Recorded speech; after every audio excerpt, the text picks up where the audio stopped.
One night while doom scrolling the internet when I should have been sleeping, I stumbled across a story I was never taught in school. A story lost in history that's so mind-bending it makes you question your reality. This is the dancing plague of 1518. And I found what most historians have missed: secret letters, forbidden rituals, and a lot more. Stick around to the end of the video for a forgotten clue that just might explain the darkest rave in history. Our story begins with one woman, a woman by the name of Frau Troffea, and on July 14, 1518, she walked into the middle of the street and started dancing, alone, in silence, for 6 straight days. By day 2, her feet were bleeding. By day 4, her eyes vacant. And by day 6, she was still moving. Eyewitnesses said that she collapsed multiple times, only to jolt back up as if she was pulled by some invisible puppet string. One man described it as possessed limbs guided by no soul.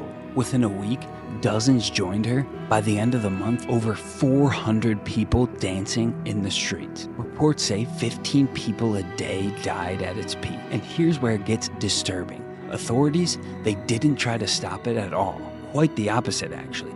They built a stage and brought in professional musicians, including pipers, fiddlers, drummers. The theory at the time was that they just needed to dance it out.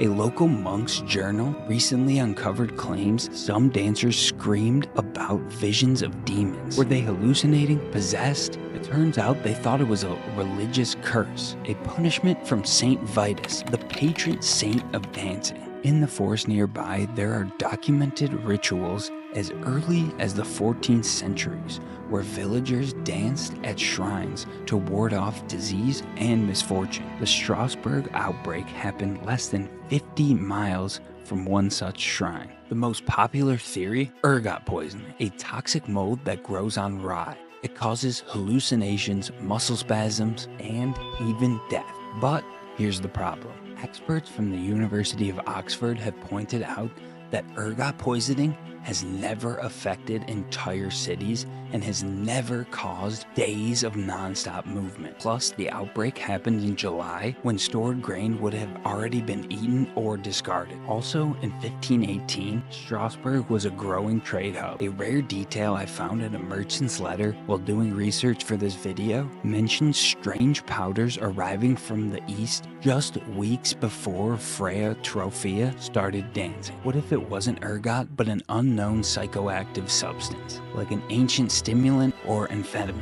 And get this, a physician's note buried in a German archive describes some dancers' pupils as wide as saucers, a telltale sign of drug exposure. Coincidence? Maybe, but imagine a medieval town accidentally dosed with a 16th century rave drug. Now, here's something that almost no one talks about. Strasbourg was hit hard by the Black Plague, only 150 years early. But that trauma doesn't just vanish, it's inherited. We know now that generational trauma can affect behavior, even physically. Studies of medieval PTSD suggest that cities with unresolved trauma saw more mass panic events in the 15th and 16th century. A more accepted theory is that the dance plague of 1518 was a mass psychological illness, and it wouldn't be the first. In the 1400s, in the city of Aachen, over 100 women danced to the point of injury through a local war.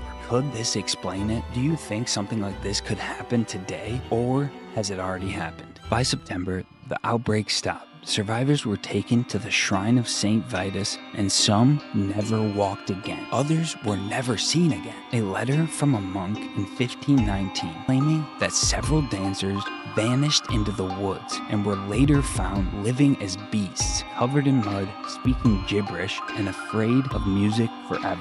So, the dance plague of 1518, a freak accident, a cursed town, or a chemical cover-up? We may never know the truth. But one thing is sure, it is a story you won't soon forget.